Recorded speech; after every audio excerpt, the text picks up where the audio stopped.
Failure ஆகிடும், auto failure ஆகிடும், உடல் உறுப்புகளை அழிச்சிடும், மனநோயை உண்டாக்கிடும், மன டிப்ரெஷன் உண்டாக்கிடும். அப்ப நம்ம கட்டளை இடணும், நம்ம கையாளணும், நம்ம ஸ்ட்ராங்கா வச்சிருக்கணும், நம்ம வந்து உறுதியா நிக்கணும். நம்ம உறுதியா இருந்தாதான் நம்ம இதுல இருந்து எல்லாத்துல இருந்து நம்ம வந்து விடை கிடைக்கும், விடுபெற முடியும். புரியுதுல? ஒரே தீர்வு எல்லாமே மனசு தாங்க. மனசை கையாண்டா அவன் தம்மு கடைக்கு போக மாட்டான், குடி கடைக்கு போக மாட்டான். உண்மையான மது விலக்கு என்ன தெரியுமாங்க? மது கடையில மூடுவது மது விலக்கு கிடையாது. ஒரு மனதிலும் ஒரு ஆண்கள் மனதிலும் பெண்கள் மனதிலும் மதுவிலக்கு கொண்டு வந்தால் மட்டுமே இதுக்கு தீர்வுங்க.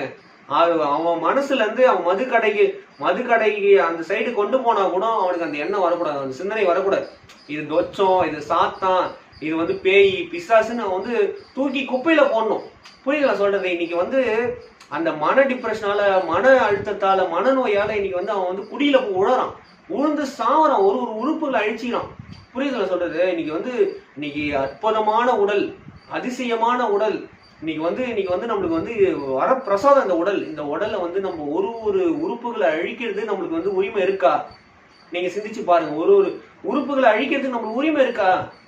இறைவன் வந்து நம்மளுக்கு வந்து வரப்பிரசாதமா இந்த உடலை கொடுத்துருக்கான். நல்லா வாழு, அனுபவிச்சு வாழு, பல பேரை வாழ வை, புரியுதுங்களா? சிறப்பா வாழு, சந்தோஷமா வாழு, ஆனந்தமா வாழுன்னு கொடுத்துருக்கான்.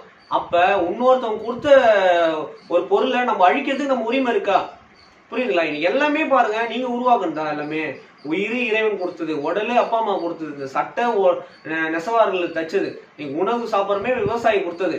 எல்லாமே ஒன்றும் இன்னைக்கு வந்து குப்பை வரலன்னா வந்து நீங்க வந்து நாடே அசுத்தமா இருக்கும், தெருவே அசுத்தமா இருக்கும், வீடே அசுத்தமா இருக்கும். இன்னைக்கு வந்து குப்பை வாடுறவங்க அவங்க வந்து தெய்வம் போல. புரியுதுங்களா? இன்னைக்கு உடல்ல ஒரு பிரச்சனை, உடல் ஒரு ஆபத்து, உடலுக்கு விபத்து ஆயிடுச்சு, இன்னைக்கு வந்து ஹாஸ்பிட்டலுக்கு போறோம், மருத்துவமனைக்கு போறோம், மருத்துவ தெய்வம். புரியுதுங்களா சொல்றது? இன்னைக்கு வந்து ஒருத்தவங்களும் வந்து நம்மளை வந்து பாத்துக்கிறாங்க. இன்னைக்கு வந்து நம்ம வந்து புரியுதுங்களா சொல்றது? ஒருத்தவங்க மூலியமா தான் நம்ம வாழ்ந்துன்னு இருக்கோம். அப்ப நம்ம வந்து யாரையும் அழிக்கிறதோ ஒரு உயிரை எடுக்கிறதோ நம்மளுக்கு உரிமை கிடையாது. புரியுதுங்களா சொல்றது? உங்களால வந்து விவசாயம் பண்ணி நீங்க சாப்பிட முடியுமா? உங்களால நெசவு செஞ்சு நீங்க வந்து ஆடை போட்டுக்க முடியுமா? உங்களால வந்து மருத்துவம் பண்ணி உங்க உடல் நீங்க பாத்துக்க முடியுமா? உங்களால உங்க உயிரை உண்டாக்கி நீங்க பாதுகாத்து மரணமே வராத அளவுக்கு உங்களால வாழ முடியுமா? புரியுதுங்களா? ஒரு நாள் நீங்க மரணிச்சு தானே போறீங்க, மண்ணுக்குள்ள தானே போறீங்க. புரியுதுங்களா சொல்றது? அப்போ ஒண்ணும் பாருங்க, நீங்க வந்து மரணிச்சு போனா கூட உங்களை வந்து 4 பேர் தூக்குறான். புரியுதுங்களா? அந்த பாடையில வந்து உங்களை 4 பேர் தூக்கின்னு தான் போறான் உங்களை. அப்ப அது குழி தோன்றவனும் ஒருத்தன் இருக்கான். அப்ப எல்லாமே உங்களுக்கு வந்து ஒன்னும் ஒரு ஆள் செஞ்சுன்னு தான் இருக்காங்க.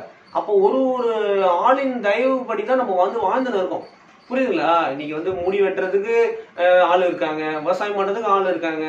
புரியுதுங்களா சொல்றது? இன்னைக்கு எல்லாமே வந்து ஒருத்தங்க மூலியமா தான் நம்ம வாழ்ந்துன்னு இருக்கோங்க. அது நல்லா புரிஞ்சுங்க. புரியுதுங்களா? அப்ப யார் உயிர்